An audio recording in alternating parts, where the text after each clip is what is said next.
This is Bob Sorrentino from Italian Roots and Genealogy, and I'm here today with Bob Semenza, who's been researching his family and also has written a book, a couple of books actually, but one Mhm. specific one about his growing up as an Italian American.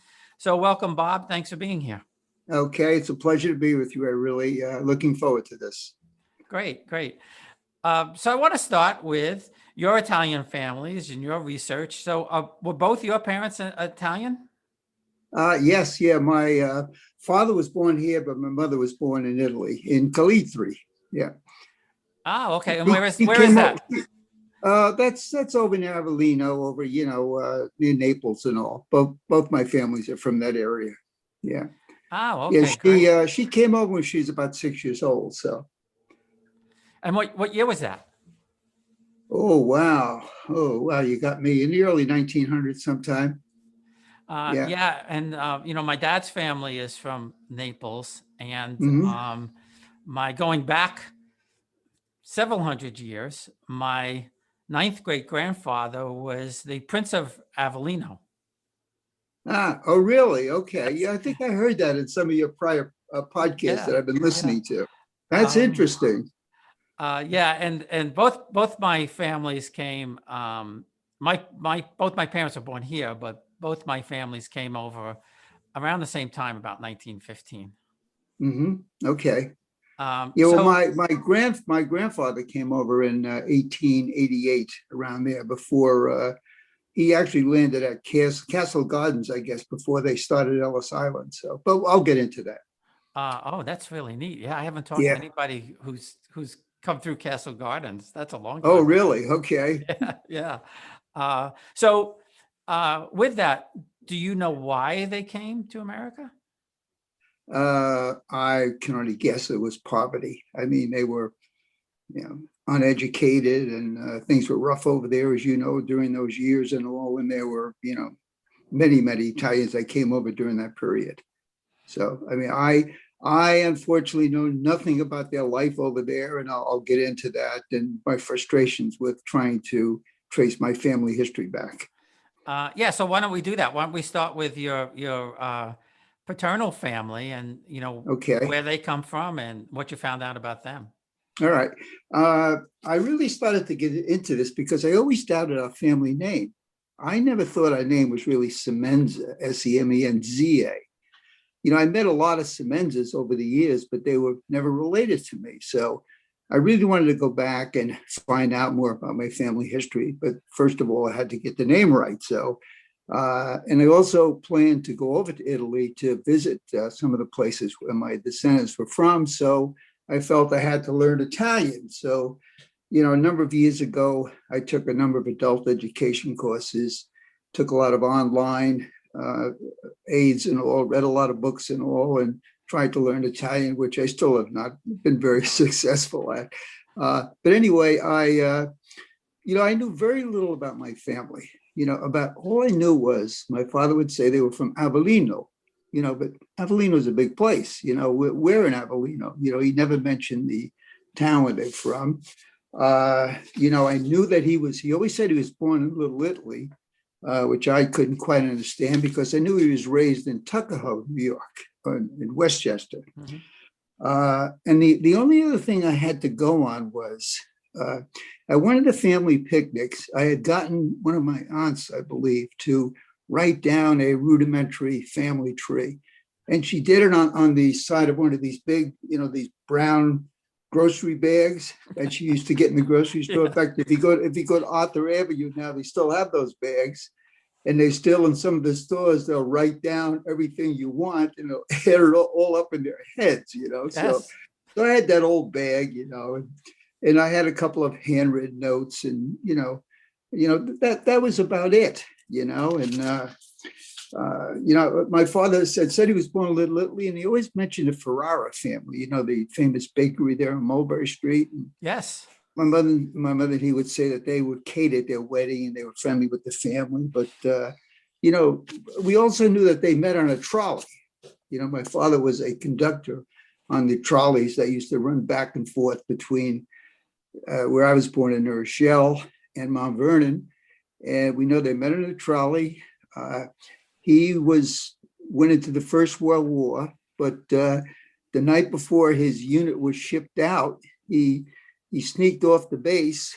He was at Sports Locum in near Glen Island, near Rochelle, very close to home. He sneaked off the base to go on a date with my mom and went AWOL. So when he got back, he was thrown in the brig and his unit shipped out, and that was that. So that was about all we knew, So I decided, well, let me start, trying to find out more about the family, figure out what the name was. So I had this brown paper bag, that was about it. But I also had some notes.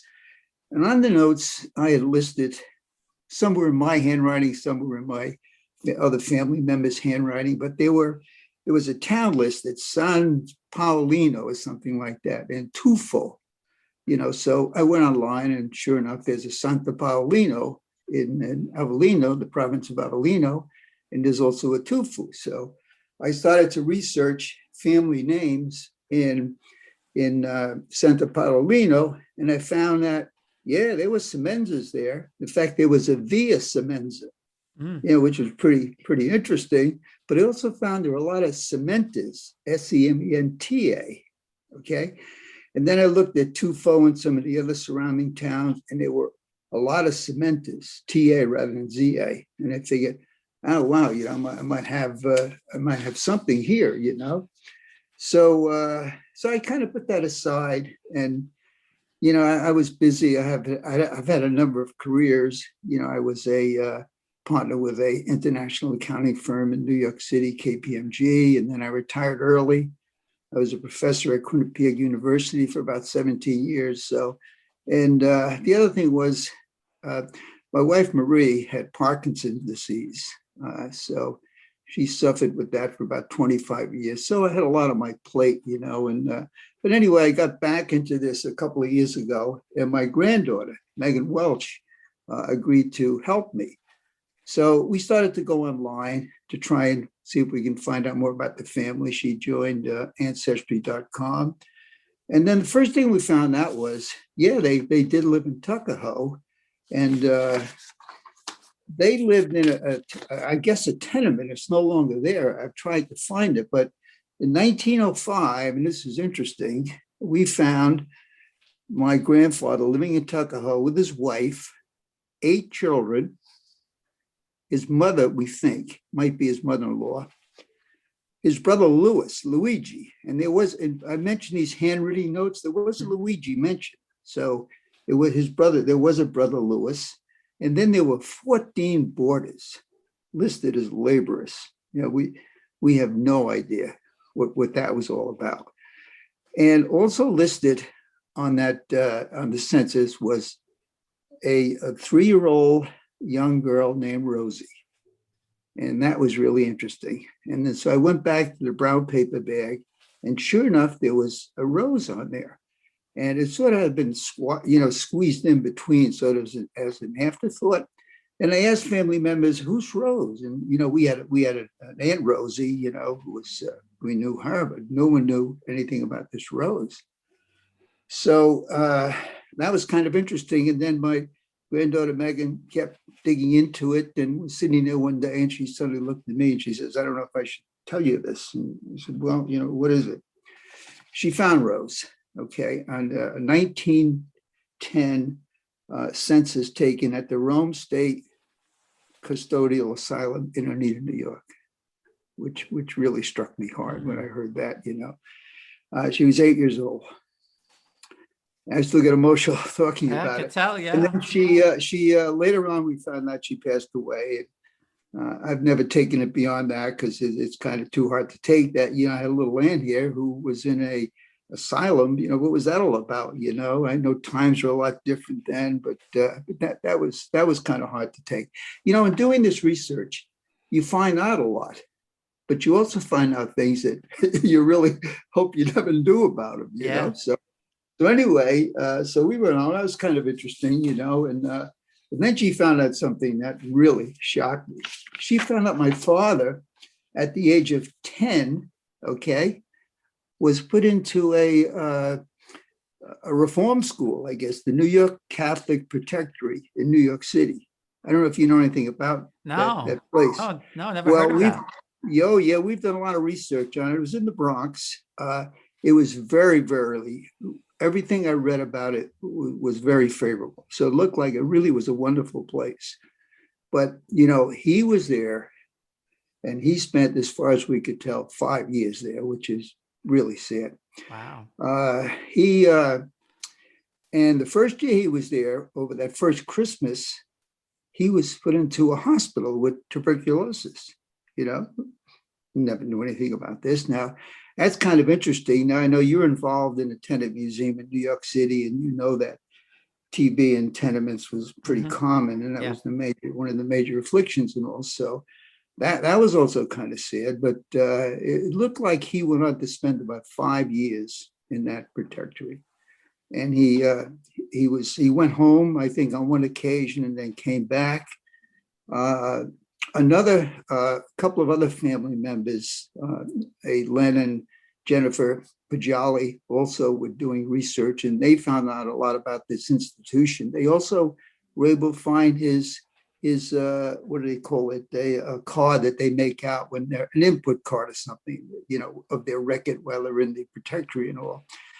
And he had very few visitors during that period, which is kind of sad. And she also found out something really interesting. 3 of his brothers were also there for a brief time for petty larceny. Wow. So, you just wonder, what was the environment like, in that? It was just very sad. We also found out that one of his sisters, his oldest sister, Michelina, we think her name was, she ran away when she was 14 years old and married a so-called older man. And that aunt wound up in Brooklyn, which is another story I'll get into briefly. So that's where we kind of stood on that. And I guess I kind of put that aside for a while. And then, my Len and Jennifer kept researching it. I kept researching it.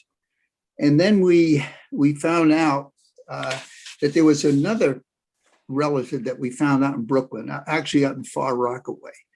And I always knew that we had relatives out in Brooklyn or Far Rockaway. I remember as a young boy going out, there was a bar we used to go to, and I remember eating pretzels. That was about it. But we did have relatives. So we found someone named Augustino or Augustini. Anyway, I went back to my handwritten notes, and it was an Augustini on that note, right next to Luigi. So that had to be my uncle, my grandfather's other brother-in-law. So that was interesting. And Michelina wound up living out in Brooklyn someplace, in Canarsie, I think. I never knew her. She must have died, before I was born. But she had a daughter who we knew quite well. She used to come to Rochelle a lot. And I don't know why I've never asked her about, the family background and all. Now, that's something, I really learned from this. And I tell people, look, ask questions while these people are alive, because once they're gone, they're gone. And write about it, okay? Because, I've listened to some of your podcasts where people have found recordings of their descendants, and that was just mind-blowing to be able to hear, one of your descendants talk and to read about it. So I always encourage people to write about it. So I call it the Brooklyn connection. That remains quite a mystery. Okay. So one day my brother mentions to me, he goes, by the way, I've got Daddy's birth certificate. I go, oh, wow, that's interesting. He knew I was doing this research, and so it occurred to him he had the birth certificate. I said, boy, I want to see that. Okay. And he gets the birth certificate, and he was baptized in a church out in Far Rockaway. That's kind of true. Again, this Brooklyn Queens connection, and we looked at it, and it looked like it was in script, unfortunately, and it looked like the name was not Semenza, but it was either Cemento or Sementa on the birth certificate. Okay. But, as you know, the problem with these names, and I run into this all the time, is that, our descendants, they were illiterate. Okay. So the only way that they would, their names were written down, they couldn't write their names down. So they would have to say what their names were, and they spoke broken English. So we got all kinds of crazy spellings on these names. So it's pretty easy to see how these names got fouled up and all. So I actually tried to get in touch with that. I did get in touch with that church to set up an appointment for me and some of my family members to go back and look at the records to see if we could find, more information on the name and also other family relatives, and they refused to grant me access. Really? I cannot believe that. They said it was confidential information. I said, I'm his son. That's my father. I can't look at that. No. I haven't pursued that, but I intend to go further to see if I can get access to those records, because I think that would be pretty interesting. Yeah, and to that point, yeah. I contacted the church where when my mom and dad were married and asked them about the marriage certificate, and they said, sure, just give us the dates and send us a check, and we'll send you a copy. Exactly. I just don't understand that. That's crazy. So I don't know. I was talking to one of the women. I think I'm going to try and get in touch with the pastor and say, look, this is my father. This is my family. I'm not just someone, Yeah, right. Yeah. So anyway, so that went on, and suddenly Jennifer Pachali, she makes an absolutely amazing discovery. She dug in this, and she finds out, she gets my grandfather's wedding certificate. Okay. And guess where he was living at the time? He was living on Mulberry Street in a tenement. I mean, that just blew my mind. Right up the street from Ferraris. So what my father had said all these years, that made sense. Okay. So he was born in Little Italy, and the name on the marriage certificate was Sementa, Semta. Okay. Right. However, when somebody signed it, his X was next to it, it looks like it might be Cementi, so, TI. So I don't know, but at the moment I'm going with Sementa.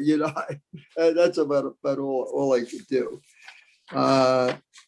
So I mean, that was kind of it. You mentioned the blog, and what I did was, the other amazing thing about this whole thing is, I mean, my father was the most calm, loving, sweet person you could ever imagine.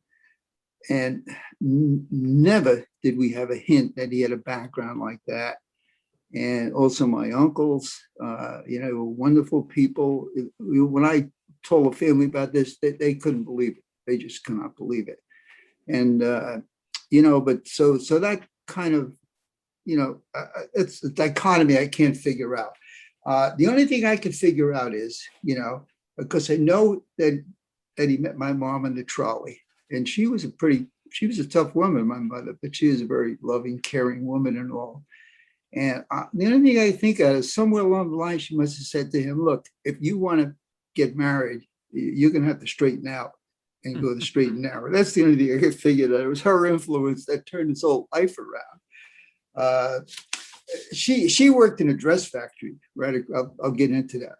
She worked right across the street from the where we lived in Rochelle and all. So, I mean, that's about the only thing that I could figure out. But you mentioned the blog that I have, and I did a story which got very well received about my father, called "A Life Apart," and it was the economy, about the economy between the man that I knew, the father I knew, and the troubled, childhood that he had.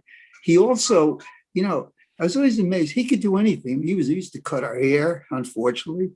He was a tailor, he was a butcher, he had a butcher shop, he did a million things. Where'd you learn all this stuff, And then I went back and looked at the protectorate I was in, and they had to learn all these trades and all. So right. That's where he must have learned it. Yeah, But it makes sense. Why didn't he ever tell us? What? I mean, he told no one knew about this. I had a large family. Everyone says, why didn't anybody know about this? Why didn't anybody know about Rosie? So I don't know. It's strange. Well, I talked to a lot of people, and a lot of people say the same thing. That that generation, or, they didn't really talk a lot about it, especially from Italy. I mean, I was more close to my mom's family than my dad's, but my grandmother never talked about Italy, and me stupidly never thought to ask. But I even asked my cousins who live with my older, that lived or knew my dad's parents very well, and they never talked about Italy either. We'll be right back. Experience Italy like never before, traveling with a scheduled group or create your own bespoke tour with friends with philitaly.com. Pack your bags and follow Phil. That's www.philitaly.co.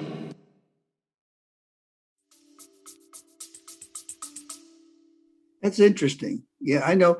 My mother's my wife's parents were both from Italy, Luigi and Pasqualina. They were from Benifrio, okay, and my mother-in-law never spoke English. We got along great because we never could speak to each other. Marie would say, "Yeah, but you should know what she's saying about you," So, anyway, but Luigi knew some English and all. But anytime I mentioned Italy, they supposedly had property over there. And I said, well, why don't we go back and look at the property? No, America. They wanted no part of Italy. So life must have been tough over there. And I guess they just want to talk about their upbringing and all that.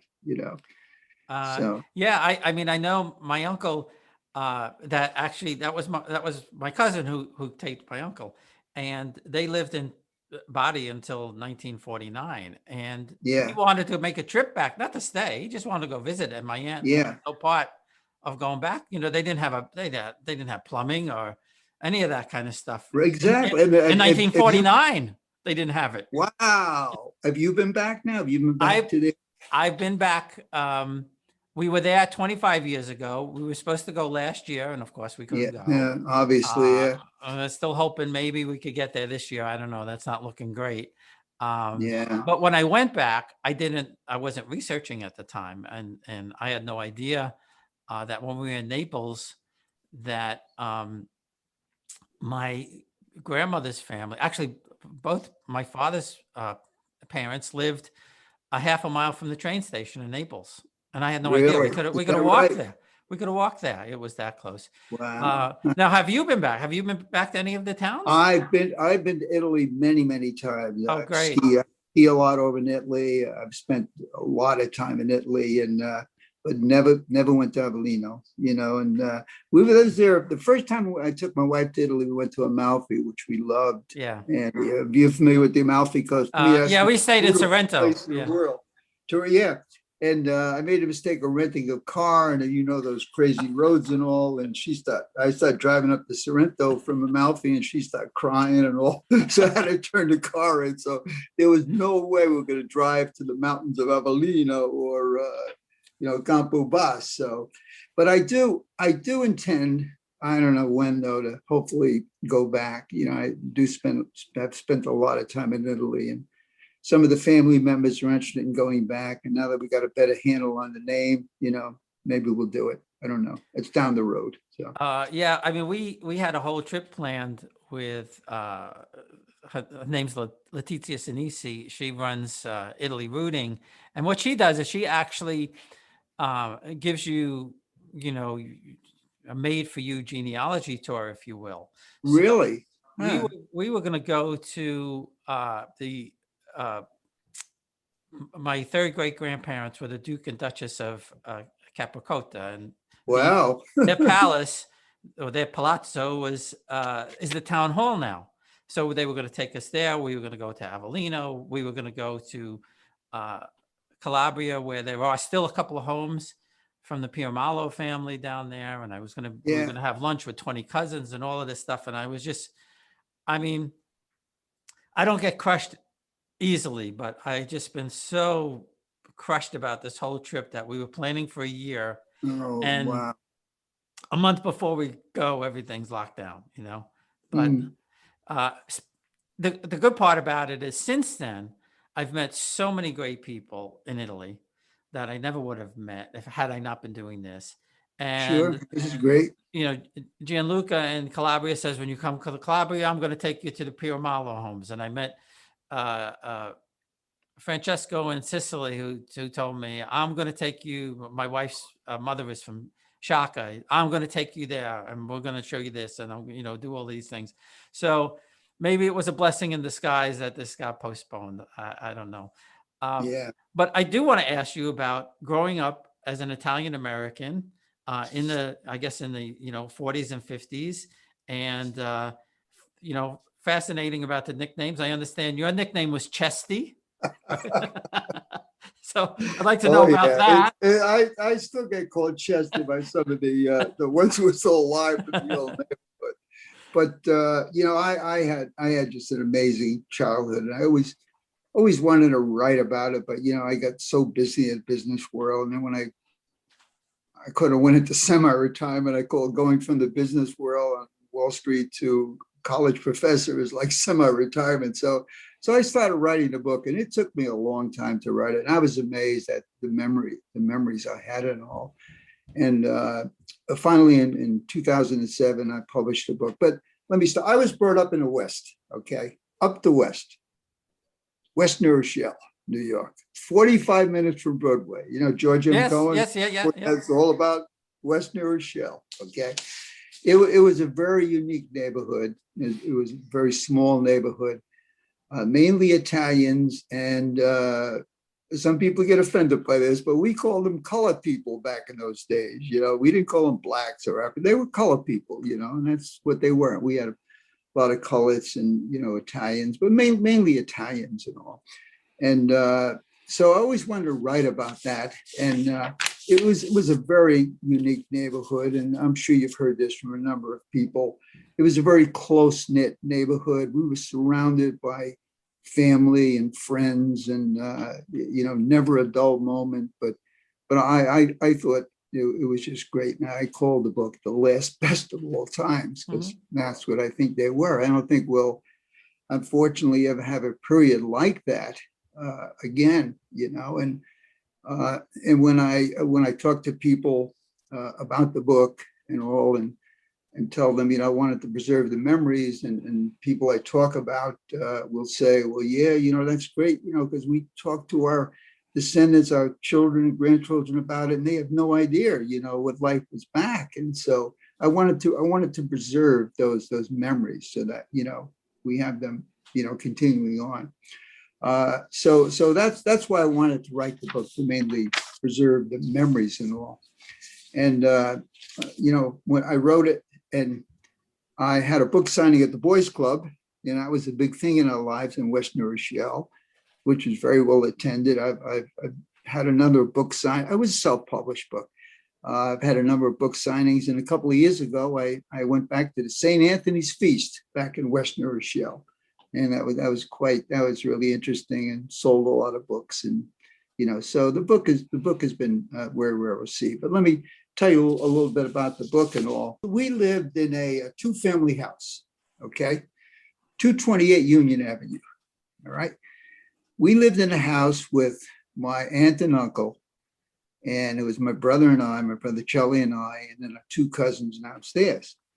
But our fathers were brothers, and our sisters and our mothers, I got that screwed up. Our mothers were sisters. Oh, wow. So two brothers married two sisters. Yeah. And we lived in one house. So we always called ourselves blood brothers, because we were more than just cousins. Yes. We really were a lot closer than that. In fact, a lot of people couldn't tell us apart, especially my cousin Ronnie and myself. And, I'd walk down the street and I'd say, are you Bobby or Ronnie? I'm Bobby. Oh, is your mother the tall one or the short one? So that's what they would say and all.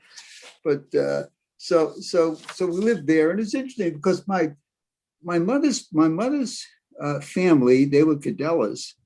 They came over, and they actually bought property on Union Avenue. They had the house where we lived, and then next door they had a grocery store.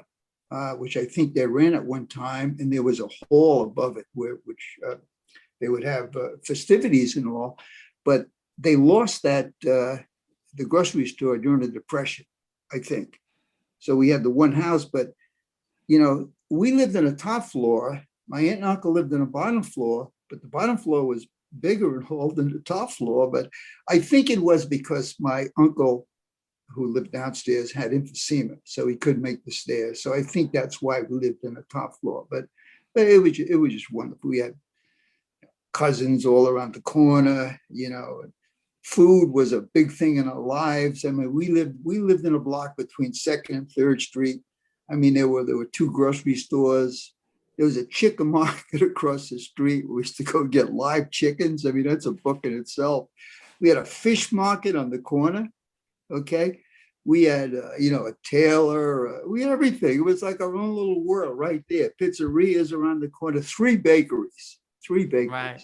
Yeah. And it was nothing like sitting on those steps on a summer's evening and smelling the bread. Oh my God. And then going down and getting hot bread, right? Loading it with butter, or having my mom make pizza frite or something like that. Mm-hmm.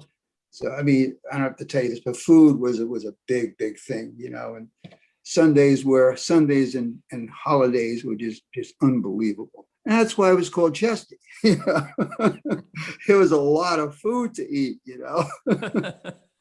And the only thing I would not eat was fish. Okay, my mom. I don't like fish either. Yeah, I don't like wait, but we on Fridays, as you know, you have to eat fish. Okay, so I would eat macaroni with ricotta, pot cheese, or peppers and eggs, and that was all I ate as a kid. Now, all I eat is fish. I mean, I love fish. I'll eat any kind of fish. My mother's rolling over in her grave, but she used to say this and all stuff. So, but Sundays and holidays, I mean, it's funny back in those days. We'd always seem to have the big feast down in Anchorage, my aunt's kitchen on the 1st floor, and my mother and my aunt they wouldn't even sit down. I mean, they were just there serving all the men. I mean, that's right. Probably people get annoyed when I say this, but that's the way it was in those days. And we would start at lunchtime, and we'd never get off the table. I mean, we would just go from lunch into God knows what, into dinner, just eat all day, so it's phenomenal. I fry eggplant now with the air conditioner going on, and I'm thinking of my aunts in the tiny little kitchen. The house was filled, the tiny little kitchen, frying eggplant when it's 90 degrees outside, like it's nothing, Right, exactly. And we don't have air conditioning, of course. No way, No, and my mom comes from a family of 9. Wow. So we would, my grandmother's birthday was in the summer. Luckily, we'd be outside and everything. But to your point, I mean, there was endless food, and I grew up in College Point, which wasn't really an Italian neighborhood, but my mom's family was, and my dad's family, they were both from Corona. So to your point, the bakeries and the sausage places and everything was, Corona, yeah. And everybody, I mean, in 1950s, 1960s, everybody was Italian. I mean, the whole block. The old ladies with the black dresses and all of that kind of stuff. Oh yeah, perennial. I call them perennial mourning for their husbands. They were always in black. Yeah, for the rest of their life.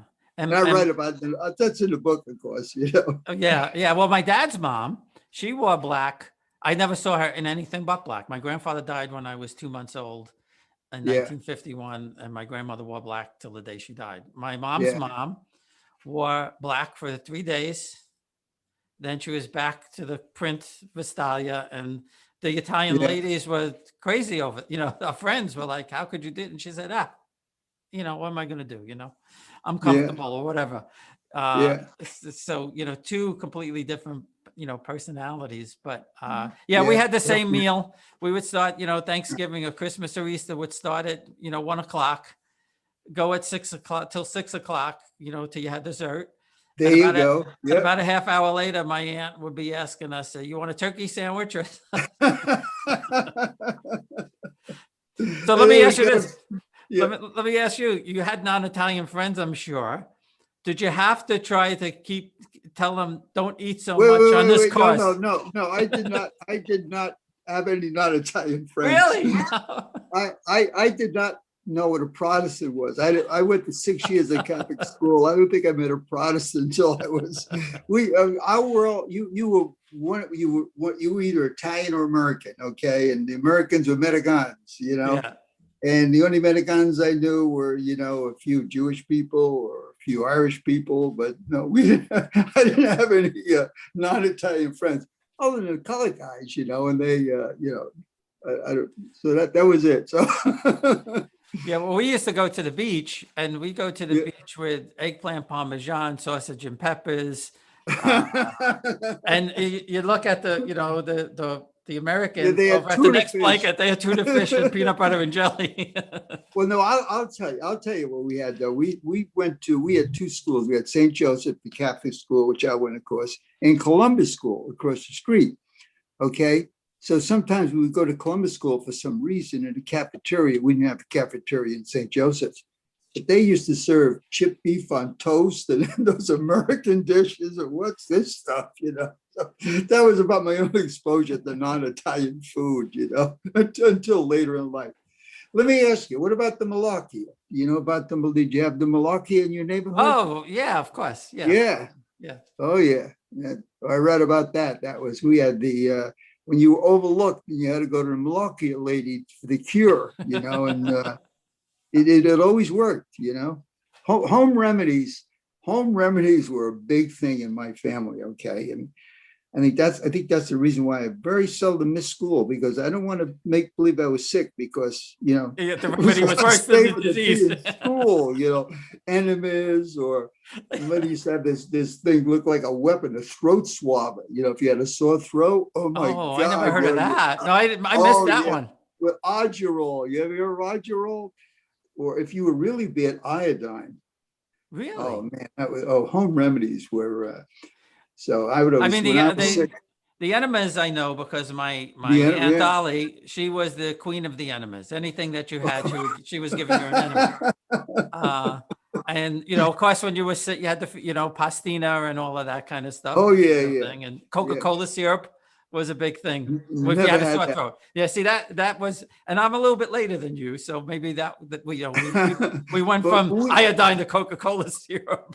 I never heard that. We had something called amal, which I don't think nobody mentions to me. My father never really took care of the yard and all. There was, weeds in the back. So they used to go in the back and get this weed or something and then boil it, and it was just so soothing and so delicious. Amal, it must have been a dross, probably marijuana or something. I don't know. that I really enjoyed. Amal was good. So offset the iodine. The throat swabbers, they were nasty little instruments. And Bioski, of course, which I don't see that anymore. I got it right there in my cabinet. Oh yeah, I can't find it. Brioche, of course. Oh, go to Arthur Avenue.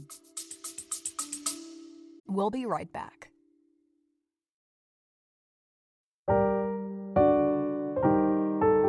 Lafayette, we are here. The French history podcast for the American public by a Frenchman. Learn all about France's fascinating history. Its great characters like Charlemagne, Joan of Arc, Louis XIV, or Napoleon, but also the great events that marked France, Europe, and sometimes the whole world. Lafayette, we're here. Available wherever you get your podcast or on LafayettePodcast.com. À bientôt.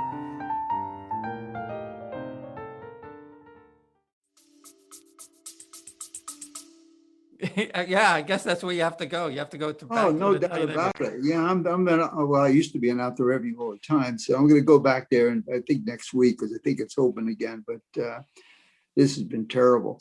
The other thing in the neighborhood was street games, which I'm sure you had. I mean, we didn't. We were never inside. We were outside from morning till night. We were always unsupervised. There was no little league or anything like that. We did have the boys club league. The boys club was a big thing in our lives, and they had organized activities and all. But most of the games we made up were games we played in the street. We didn't have a lot of money. I thought we were rich, but we really didn't have a lot of money. So we'd play football with a milk carton filled with paper, and would play box ball. And so when, in the business world, I meet a lot of people, and especially if they were Italian, I'd always talk to him about, growing up and all.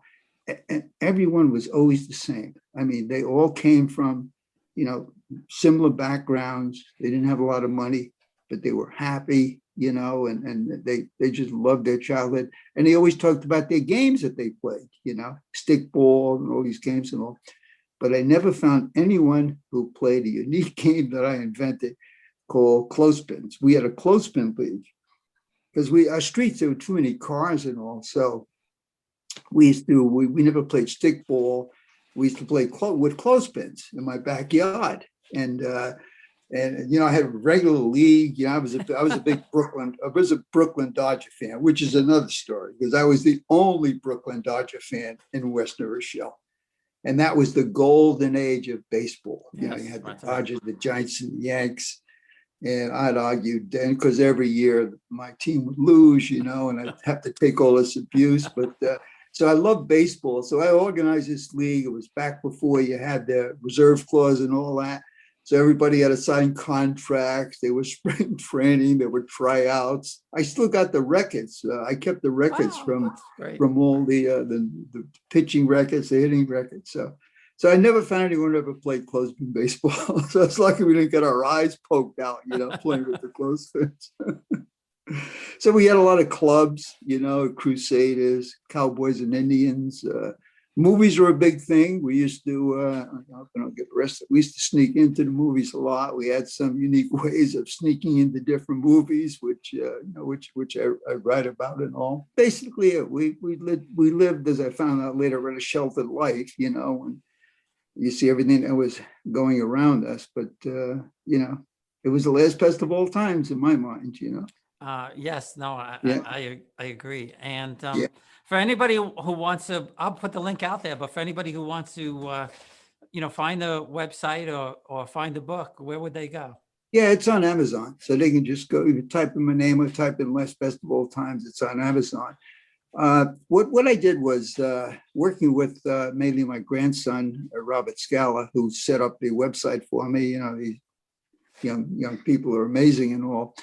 But we got together with another cousin who's an Emmy Award winner, producer and editor. He's won multiple Emmy Awards, and some other family members who have theatrical experience and been writing a screenplay. I mean, I've been doing most of the writing, and they've been doing the criticizing, and to try and get, because I wanted to do something like the Wonder Years. I don't know if you remember the Wonder sure. Years. It's Yeah. probably more, Yeah, we have the narrator who's looking back on his life. And I just thought with all the divisiveness that's going on in the country now and everything, it'd be great to have a show which talks about those times and talks about the family and all. So I spent a lot of time, working on a screenplay.